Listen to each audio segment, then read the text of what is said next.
Fala pessoal, Spider aqui mais uma vez. Nesse vídeo continuamos nosso estudo aprofundando sobre os principais componentes do sistema imune e como eles funcionam. Estamos falando sobre a atividade dos neutrófilos. O papo hoje é para descrever os mecanismos efetores dessas células. Se você quer saber como elas eliminam agentes agressores ou mesmo como elas são capazes de gerar lesões em nosso organismo, fique comigo no vídeo que a gente continua após a vinheta. Bora lá!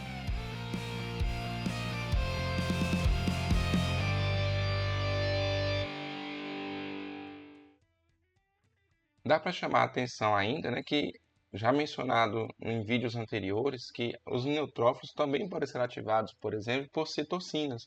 Então, essas citocinas também podem aumentar a produção, por exemplo, desses lisossomos, a produção dos receptores de reconhecimento de padrões para acelerar a atividade e a habilidade que esse neutrófilo, por exemplo, vai ter ao encontrar aí os seus alvos. Mas enfim, o que esse neutrófilo vai fazer aí além de digerir esse micro-organismo? Basicamente, tem três classes de moléculas microbicidas que são as mais importantes e que são as mais utilizadas por esses neutrófilos para gerar a degradação e a destruição desses micro-organismos.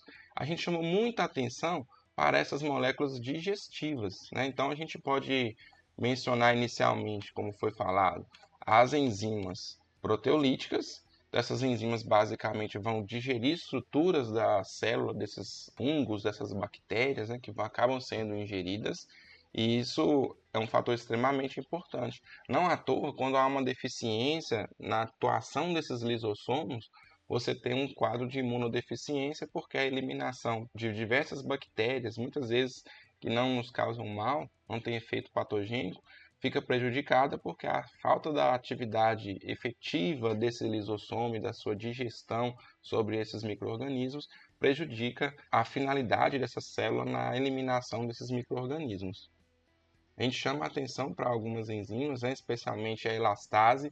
A elastase é uma enzima que tem um aspecto amplo, mas que é muito importante para eliminar diversos tipos de bactérias. Outra enzima é a chamada catepsina G. Acho que tem até um quadrinho aqui, que a gente pode chamar a atenção. Então, aqui a gente deixa eu apagar aqui para não atrapalhar. Mas a gente pode observar aqui, as principais enzimas, catepsina G e elastase, que tem papel importante para eliminar bactérias.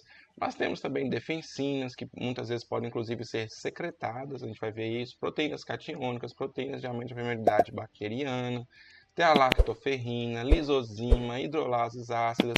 Essas substâncias todas têm capacidade afetar de alguma forma a atuação aí dos micro-organismos, geralmente promovendo a sua eliminação. Aqui à direita a gente pode observar então que essas enzimas vão geralmente causar danos nas membranas dos micróbios.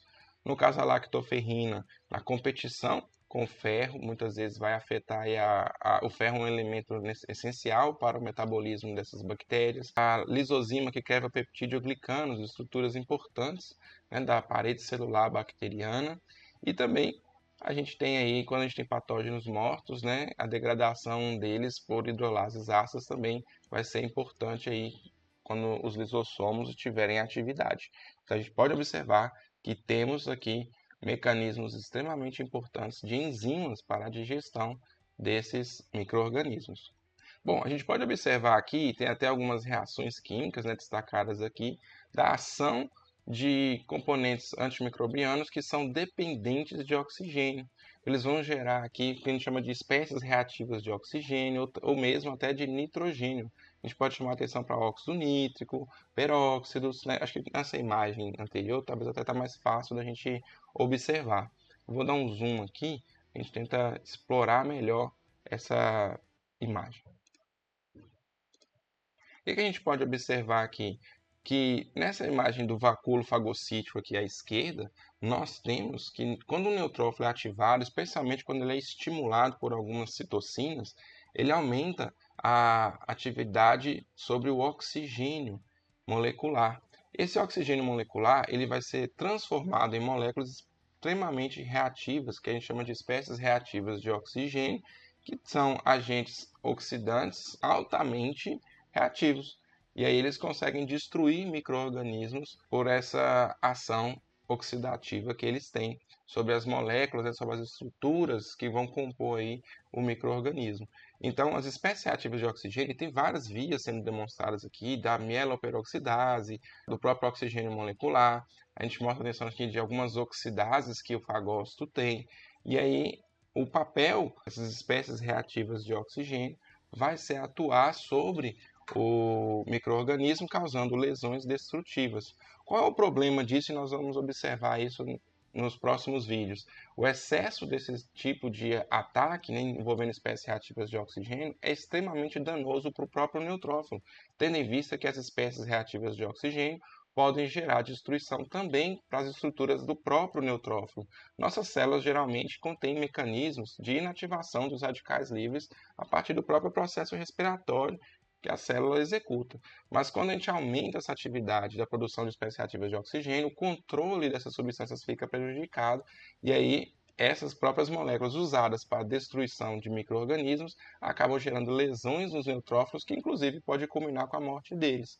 A gente observa, por exemplo, que quando espécies reativas de oxigênio são muito formadas, você tem muita destruição de neutrófilos, inclusive macrófagos podem também perecer quando a gente fala aí desse tipo de mecanismo, e a gente até fala de um tipo de morte chamado de piroptose, né? Piro de calor, né? É um tipo de morte celular induzida pela estrutura do inflamassomo, discutido no vídeo anterior que a gente falou lá atrás sobre os mecanismos da imunidade inata, né?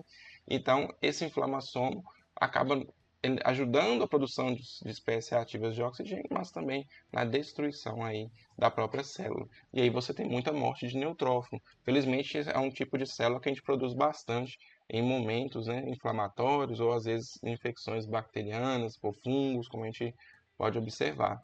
A gente tem uma ativação aumentada desse tipo de mecanismo quando você tem a presença aí de citocinas. Então tem uma doença, por exemplo, que é a doença granulomatosa crônica, que é causada por uma deficiência hereditária desses componentes, né? No caso aqui dessas enzimas da oxidase do fagócito, a gente pode ver aqui no canto inferior direito, que é responsável pela essa conversão do oxigênio molecular nas espécies reativas de oxigênio, que é mostrado aqui na figura C, tanto na figura B também, onde você vê essas oxidases aqui. A deficiência delas dificulta a produção das espécies reativas de oxigênio, isso compromete a atividade fagocítica, né, que esse macrófago ou esse neutrófilo teria para eliminar micro-organismos, gerando uma imunodeficiência. E aí você tem uma maior prevalência ou resistência dessas bactérias que podem agravar a doença, né, daí isso gerando essa doença granulomatosa crônica, que vai ser tipicamente associada aí a uma persistência do micro-organismo, porque por um processo mais simples do próprio neutrófilo, ele seria eliminado, já passa a existir, a persistir, transformando aí a doença em um quadro crônico.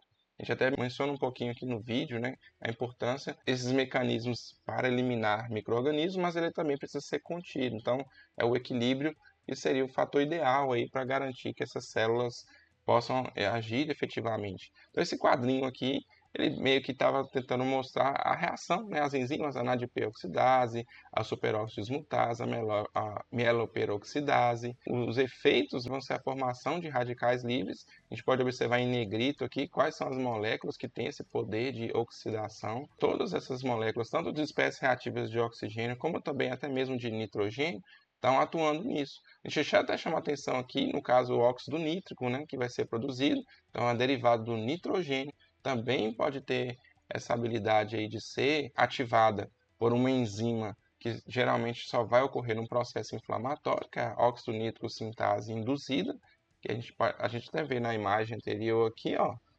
óxido nítrico sintase induzida, ela vai acelerar aí a produção também de óxido nítrico. Então, o interferon gama, por exemplo, é uma importante molécula que a gente vai falar mais para frente, que acaba ajudando na ativação dessas vias que culminam com a produção das espécies reativas de oxigênio. Bom, então eu pus um videozinho aqui para tentar esclarecer de forma bem didática o princípio básico do que ocorre na fagocitose. Então vamos acompanhar o vídeo aí. A gente pode ver a bactéria à esquerda aqui, e a gente pode observar também o movimento aqui da célula em direção à bactéria.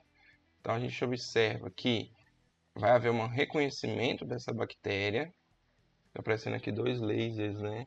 Mas olha só, o reconhecimento aqui, por exemplo, da molécula C3b, do complemento, então seria um mecanismo indireto. Então, aqui nós observamos a presença do receptor do C3b.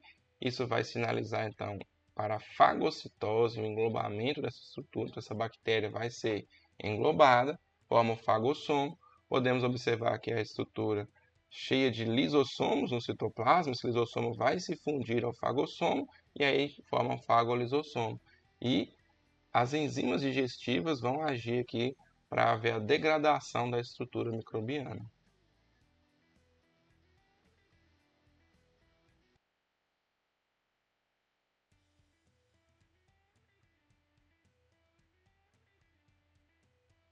Então, os restos, né, celulares dessa bactéria acabam depois também sendo eliminados, transportados para fora da célula para um processo de exocitose.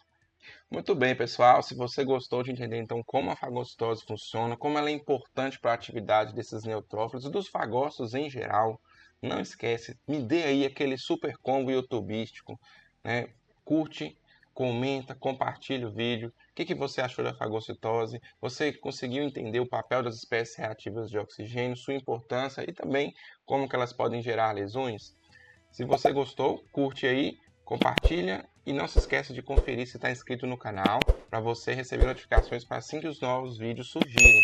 Nos próximos vídeos vamos falar de outros mecanismos que os neutrófilos usam para eliminar micro-organismos, além da fagocitose e da explosão respiratória. Beleza? Então fica comigo aqui no próximo vídeo. Vamos falar de outros mecanismos que essa célula consegue utilizar na nossa proteção.